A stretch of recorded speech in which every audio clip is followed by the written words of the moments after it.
Dotsero. Welcome to Dotsero. Over the next couple of weeks, I am going to go through approximately 950 metal miniatures. These were miniatures that were used to play advanced Dungeons and Dragons in the late 70s, 80s, and 90s. Originally, as a 9 or 10-year-old, I started playing this game as a gnome. I was fortunate enough that an older kid in the neighborhood taught me how to play, and originally I was a gnome. So today I thought that I would go through gnomes. Initially, I did not own any miniatures. A short time later, I acquired some dwarves and goblins for my birthday when I was 10 years old. And from that point on, I began to collect a lot of figures. And because of that, and because I've preserved them and kept them until today, you're going to see them. It's going to be approximately 30 videos, I'm guessing, before we're done. And again, today I thought specifically I would just go through gnomes. And I think the next video I will move into the dwarves, and I'll have approximately 30 of those for you in that video. So let's start with gnomes here. Little guys, right? They're only approximately maybe 3 feet tall. Very fun to play. I love them because they're just so imaginative. Back then, I was not a very big kid, especially at 10 years old. I was small, and I was actually even probably small for being 10 years old. And so it was kind of fun to imagine myself being a character like this. And the beauty of playing this game is that you can still be somebody important, even if you're a small person here. Look at him with his cute little beard here. He got the big nose, big head, but look how small his little body is. Obviously, it's really, set to be really 3 feet tall.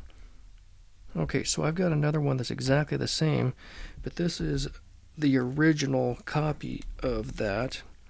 And you can see that it's dark. It's got a lot of lead rot probably in it. Truly, these were made with lead, right? Amazing that we didn't get sicker, or maybe we did get sicker and we just haven't completely realized it. I'm sure if you were like me, you played Dungeons and Dragons all night long until the sun came up many a time. Back then, it seemed like I did it all the time for about 6 or 7 years. I remember literally waking up going to bed the next day just completely exhausted like a zombie from playing all night long. But it sure was fun. Hopefully as I go through this, it brings back some good memories for you as well. See a dagger here on the back with his pouch. Now you're seeing a little bit of a clear coat on here. That's because with the lead rot, they were starting to break down a little bit. These will want to turn into a powder if you aren't careful and lose all the detail. So I put a clear coat on these to preserve them, and it kind of helps, but it kind of doesn't. That's why most people paint them. I never wanted to paint mine, but you got to do something or else you'll lose them. Okay, the next one here, same basic design, but a little gnome with a spear. You can see it's really the same setup with the body and the face. I think even back then, whoever was making this, I'm not sure if it's Raw Parther or TSR Grenadier, probably Grenadier back then, I'm not sure. They probably were just trying to experiment and figure out how to even do this because, the detail work is pretty impressive even back then. And of course, as time went by, they got better yet. So, same kind of design. See, we still got the same dagger and pouch and, shield and helmet and whatnot. And arms in the same position, but we just added in a spear. Okay, and I've got another one here that is the old version of this. In fact, I got a couple of them, so maybe I'll throw them in here at the same time. These are old figures. My guess is I've had these probably since 1981, 82. I don't know if there's let's see if there's anything on the bottom of this. No, nothing that helps us to understand just how old they are. Flip this over real quick. I'm using an IPEVO camera. Actually, you know what this says? 1971, I believe, on this one. Anyway, my camera does a pretty good job of zooming in. It's pretty hard to get the detail work on something so small when, let me give you an idea of just how small these figures are. This is my first finger. I don't have the biggest of hands or fingers either. but we're talking only one knuckle from here to here. I mean, not a whole lot bigger than my fingernail. My fingernails are really not that big. So, okay, we'll keep on going through these real quick here. And again, this is going to be a real short video. It's the first video. I figured this is how I started, so this is how we're going to start when we start reminiscing, going through figures, and kind of go in order. So, now, I don't know if this is a dwarf. This might be a dwarf. I'm not really sure, but he's kind of small. I have a lot of dwarves, and they're bigger than this guy. So this guy might make multiple appearances. Kind of seems more like a gnome to me. So I don't have a lot of gnomes, so I guess this guy's going to be in this video.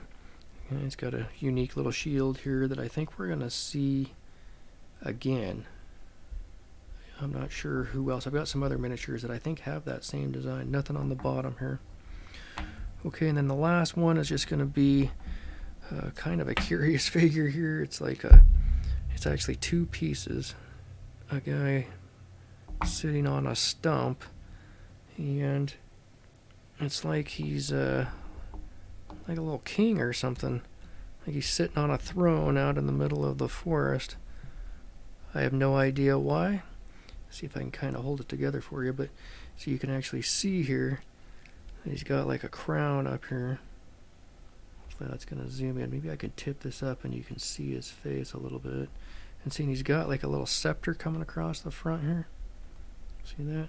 And that kind of big poofy pants here. Okay, let's do this. Maybe if I take him off his little throne and set him down just by himself, maybe that'll help us to zoom in. So anyway, I'm not sure exactly what he would be doing out in the middle of the forest on this throne, but nonetheless, that's what he's doing. And this is just, you're seeing the back of the stump that was turned into his seat. And then we've got, like I said, underneath here where it's like a axe and some other things. So, okay, with that, again, this was meant to be just a short video. It's just kind of a test video in a sense, too, to get the wheels turning. And we're going to go through a lot of these once we get this, all the bugs ironed out. It should be a lot of fun. So I hope you enjoy going through these miniatures like I do, reminiscing a little bit, bringing back some good memories. Until next time, be safe.